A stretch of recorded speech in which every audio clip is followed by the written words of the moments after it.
هاي عاملين ايه؟ يا رب تكونوا كويسين. انا مريم ورجعت لكم فيديو جديد. تخيلوا كده الواحد لسه شمش نفسه من الميد ترم يصحونا كده على عملي. تخيلوا كده، ده تاني امتحان ليا في العملي. الاولاني الحمد لله عدى على خير، ولكن دي اكتر ماده انا بترعب منها في الحياه كلها. ليه بقى؟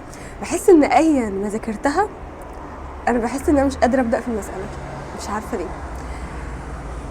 الماده دي داينامكس. اوكي. والله سهرت امبارح والنهارده صحيت، هو الامتحان لسه الساعه 3:30 والساعه دلوقتي 1:30. فانا جهزت عشان هنزل كده ايه يعني افطر بقى وبتاع وكده واظبط حالي. بس قبل ما انزل هعمل ايس كوفي.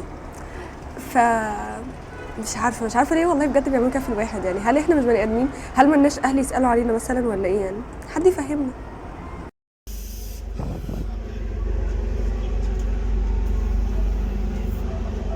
انا خايفه. هنا بقى كنت وصلت الكلية بعد صراع طويل مع الطريق. المفروض انا اصلا فرق ما بيني وما بين البيت بتاعي نص ساعة تمام، ما بيني وما بين الكلية. ولكن الحمد لله وقدر الله ما شاء فعل، العربية اللي انا كنت راكبة فيها عملت حادثة فخبطت في عربية ففضلنا متعطلين. فالحمد لله وصلت على خير. هنا كنت بقى وصلت وكنت بوريكم المبنى اللي انا بمتحن فيه وكده.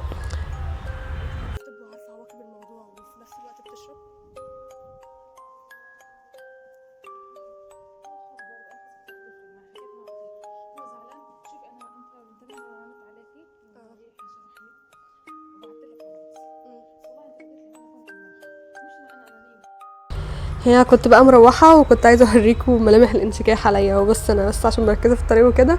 ولكن لا والله الحمد لله الامتحان عدى على خير وعملت احلى مجهود، يعني ما تقلقوش. عدى على خير الحمد لله. جبت بقى ايه؟ جبت اكل. ايه مكافأة صغنونة ليا على المجهود الكبير اللي انا عملته. السلام عليكم.